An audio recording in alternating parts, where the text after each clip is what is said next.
Oke, Indonesian Abroad Sadil Ramdhani bermain penuh sebagai starter bersama Sabah FC menghadapi tuan rumah Kelantan Darul Naim pada pekan kedua Liga Malaysia musim 2024-2025 pada Jumat 17 Mei tadi malam.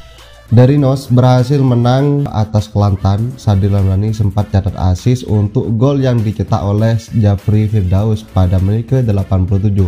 Namun gol tersebut dianulir VAR karena offside. Hasil ini merupakan kemenangan pertama Sadil bagi Sabah di Liga Malaysia musim ini. Ada beberapa opsi yang diharapkan oleh pecinta sepak bola tanah air, khususnya bagi Sadil Ramdhani. Sadil disarankan untuk berkarir di Eropa agar bisa dipanggil lagi oleh timnas Indonesia. Tetapi kita tunggu saja ya perkembangan dari permainan Sadil. Semoga Sadil semakin muncul dan bagus untuk pengalamannya.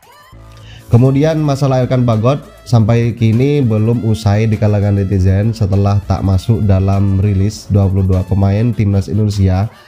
Banyak kontroversi mengenai hal ini, tetapi mari para supporter untuk tetap respect pada para permainan dari pemain timnas Indonesia.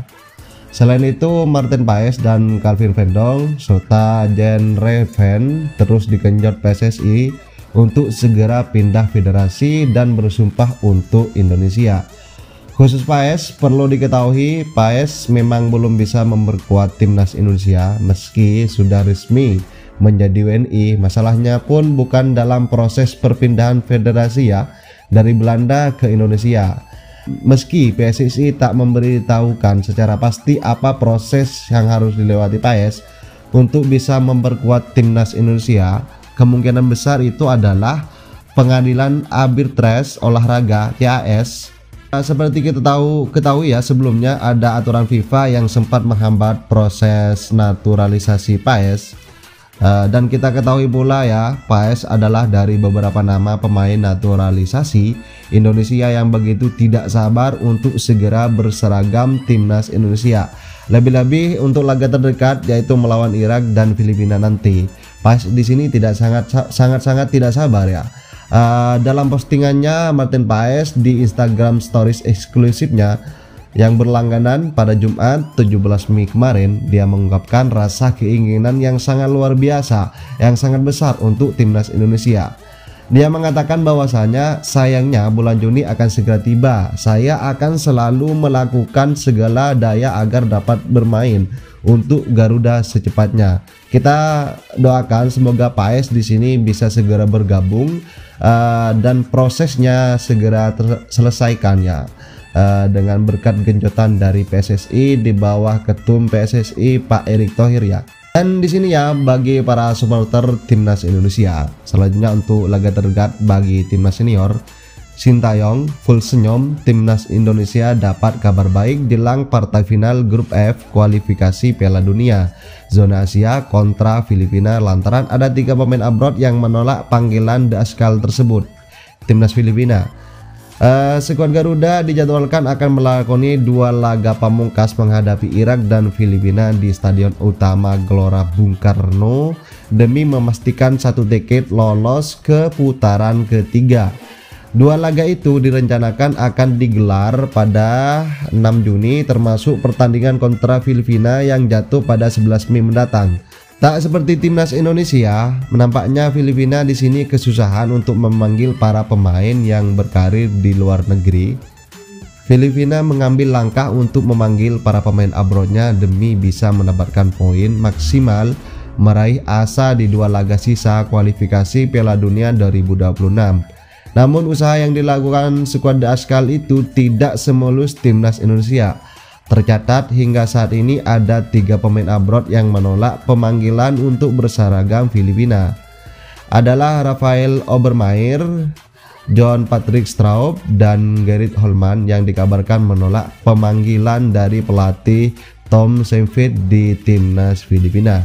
Ada 2 pemain yang bermain di divisi U2 Liga Jerman, yakni Rafael Obermeier yang merupakan pemain Filipina dan berposisi sebagai gelandang bersama SC Paderborn.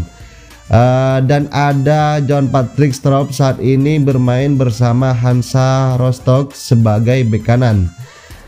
Kemudian untuk Gerrit Holman yang bermain di divisi utama Liga Jerman bersama Darmstadt 98 juga diketahui menolak pemanggilan jelang kualifikasi Piala Dunia 2026 bersama timnas Filipina ya. Kemudian di sini Filipina juga gagal diperkuat pemain muda berbakat yang bermain di Liga Islandia, yakni Johannes Selvan. Pemain sayap kanan itu diketahui gagal memperkuat Filipina pada Juni mendatang akibat proses pembuatan paspor miliknya yang memiliki masalah. Hal tersebut jauh berbeda bila dibandingkan dengan timnas Indonesia yang terdapat lebih dari 50% pemain abroad yang memenuhi panggilan dari pelatih Sintayong. Sebanyak 13 pemain abroad dari 22 nama siap bergabung bersama skuad Garuda pada Juni mendatang demi meraih tiket lolos ke putaran ketiga kualifikasi Piala Dunia 2026 zona Asia. Walaupun saat ini Sintayong hanya memanggil 22 nama saja, namun nampaknya di sini ya pelatih asal Korea Selatan itu masih bisa merombak skuadnya jelang menghadapi Irak dan Filipina, terutama sejumlah pemain abroad yang belum masuk dalam daftar tersebut. Di sini menimbulkan pertanyaan ya, menimbulkan tanda tanya apakah Irfan Bagot ataupun dari pemain yang sedang tidak dipanggil sekarang apakah akan mendapatkan pemanggilan dari pelatih Sintayong. Kemungkinan besar jika mereka tidak membuat kontroversi bisa saja dipanggil lagi oleh pelatih coach Sintayong di sini. Apalagi dari permainan pemain abroad bisa semakin bagus, moncer akan kemungkinan besar bisa dipanggil lagi. Khususnya untuk Paes di sini seperti yang dikatakan oleh Bung Ropan tadi pagi, beliau mengatakan bahwa ada slot untuk kiper Martin Paes, di mana biasanya itu untuk slot kiper ada 3 pemain. Di sana masih ada slot, yaitu 1 slot. Kemungkinan besar Martin Paes di sini akan dipercepat oleh PSSI untuk bisa segera berseragam dan membela timnas Indonesia untuk kualifikasi Piala Dunia 2026 zona Asia mendatang. Oke ya, sahabat-sahabat supporter, sahabat-sahabat Garuda, kita doakan untuk permainan timnas Indonesia hasil yang luar biasa, maksimal poinnya dan bisa lolos ke posisi ketiga ya. Itulah informasi dari dunia sepak bola spesial hanya untuk Anda dari Grafik Publik Update. Jangan lupa like, comment, and subscribe. Sampai jumpa.